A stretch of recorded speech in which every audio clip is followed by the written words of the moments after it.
These pigs were threatened to be put down by their owners, who said they couldn't take them anymore. And now they're living here at a shelter in Huddersfield. I'm Izzy and I visit different animal shelters across the UK, raising awareness on the ones you don't often see on mainstream media. And today we have come to Pigs in the Wood in Huddersfield. Now this shelter all started 12 years ago when a lady called Jack and her partner moved from Cornwall with 6 pigs. We had to rent some land, which wasn't ideal, and it was quite expensive as well. So the woodland came up for auction and my ex-partner bid on it, and we were quite lucky to get it at a good price. It was a bit excessive for just 6 pigs at the time, 10 acres of woodland, but I knew in my mind what it could be. And the shelter grew from there, and they now have 20 pigs in their care, many of which would have had much different outcomes in life if the shelter hadn't taken them in. They were literally drowning in mud up to their necks. They kept them in a tiny crate in a backyard. They said, well, we're going to have to euthanize them because time's running out. And we'll be meeting some of them today.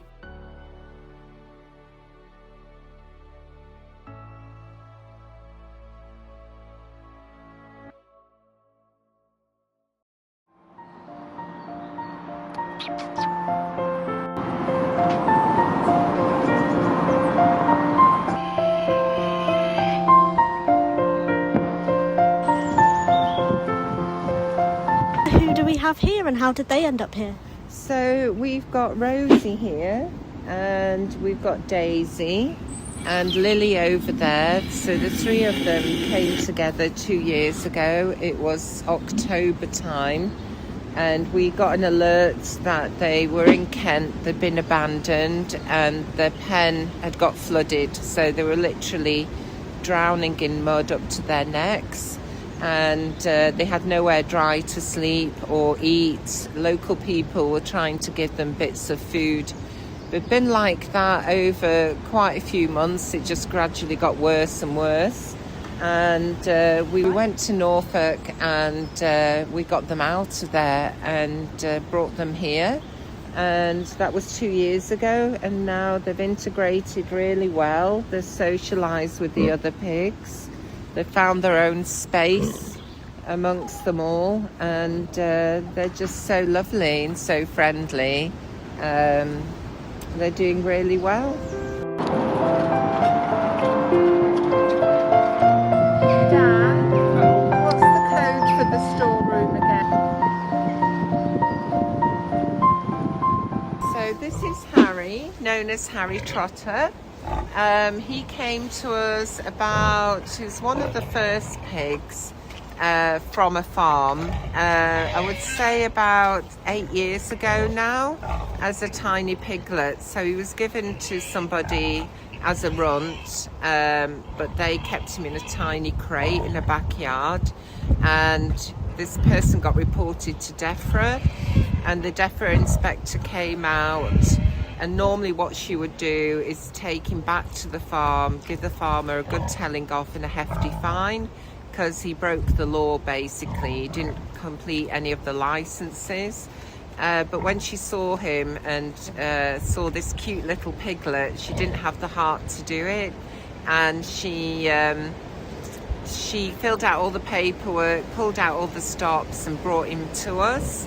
So we had him from a piglet, and we always, because we don't normally get piglets, he had loads and loads of attention. So yeah, he would come into the cabin and want to pinch our lunch, and then he learnt to sit for food, and now he does sit when he wants a treat, but we don't encourage it because he's got bad legs now. It's quite common for pigs to struggle with arthritis as they get older because of the way they're bred to put on a lot of weight quite quickly.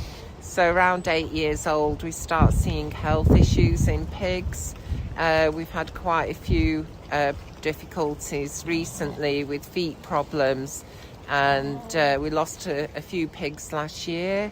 At the moment we have a few pigs that are receiving treatment. Our vet bill for the last 2 months has been £5,000 but they are the priority. We make sure, you know, any issues that they have, we spot them quite quickly. So it's just raising awareness really, and educating people.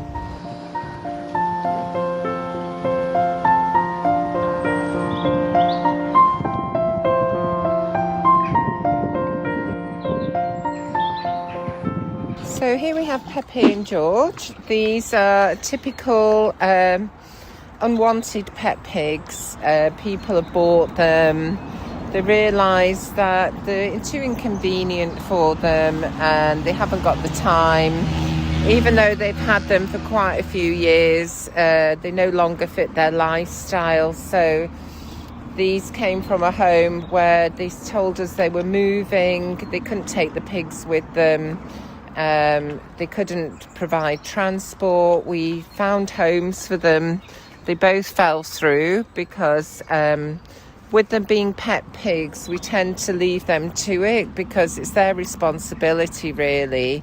We're more focused on the pigs that have been rescued from slaughter or farm pigs.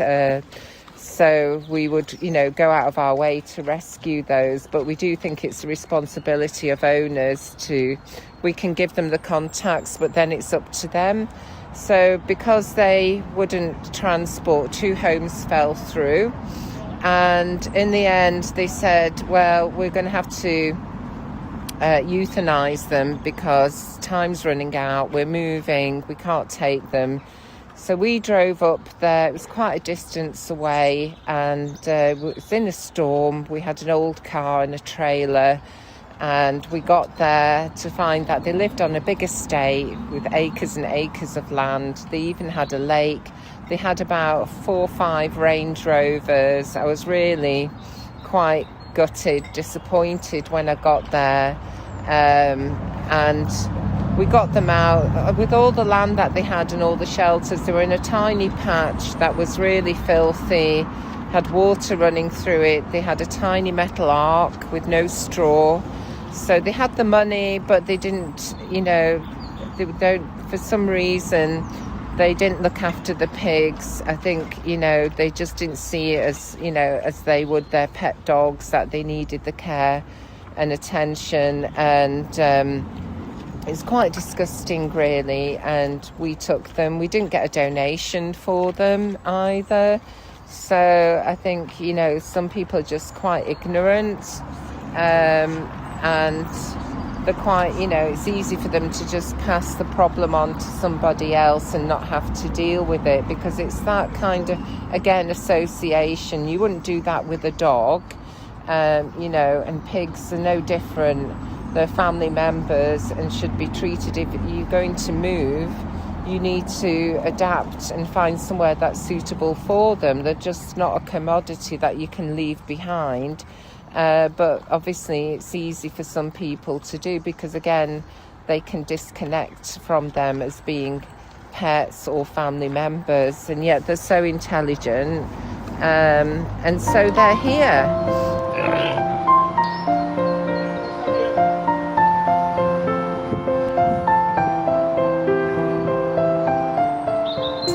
Our curly pigs. We have Mabel and her 2 daughters, Jingle and Belle. They're actually called Mangalitzers. We've had them for about 7 years now. At the beginning, people didn't know that much about them, and they do originate from Hungary. And in the 1970s, they were nearly extinct until some bright entrepreneur thought he could make a lot of money out of them by selling them to top London restaurants as a delicacy. And breeders down south cottoned on to that, and the population grew, but for the wrong reason. And we managed to get some that were in the hands of a breeder. He reckoned that a sanctuary gave them to him because he dealt with like commercial pigs, large whites and landrace pigs, but he ended up with these 3, and he had no use for them because they weren't the type of pigs that he was breeding and selling for slaughter. So we managed to get them, Mum and the 2 piglets. I don't know how factual the story was about a sanctuary giving them to him. It all sounded a bit strange, but they're here now, and they are quite fascinating because they've got their own characters. They are the next step up to wild boar. So people, just adds to all the information that we give about the different types of breeds of pigs and their background and learning about them. So what have we learnt from visiting this shelter? Well, pigs are highly intelligent. They also need just as much care as household pets such as cats and dogs. And finally, they come from all sorts of different backgrounds, often neglected, sent to slaughterhouse, or threatened to be put down if shelters can't take them in. If you want to support Pigs in the Wood, then their details will be in the description, and make sure you subscribe for more stories like these, and I'll see you in the next one.